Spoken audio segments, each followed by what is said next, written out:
They are, in effect, reacting to a protest that was held in downtown Seoul. Significant that this is coming from what's described as the Supreme Command of the North Korean military. There was a protest in Seoul yesterday. You've probably already seen the videotape of this.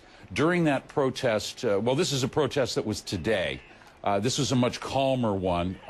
They said specifically, when we talked to one of the organizers, they didn't want to stir up trouble. The North Korean actor in this theater skit is shown trying to kick over a table that's set with a fine meal. And then finally, the other three actors who depict the U.S., China, and South Korea, then more or less force the North to sit down and eat at the table. They're trying to encourage them to participate. If we can we go back to yesterday's protest? They burned the effigies of Kim Il-sung, Kim Jong-il, and Kim Jong-un.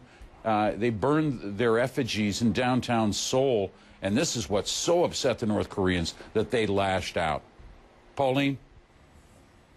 Well, Jim, now that we've seen this back and forth for about a week now, at least it ramped up for a week, what's the latest with the threats of that missile launch from North Korea? Are there any indications that may actually happen, or was that just all saber rattling? Well, we don't know. Number one, they never said they were going to launch a missile.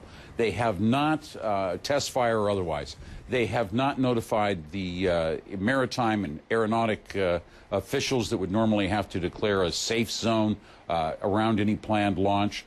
But one U.S. official telling us today they could probably do any of a number of things. They could have test firing of one or more missiles. They could have engine tests on some of their missiles, which they do from time to time. They could even have another nuclear test.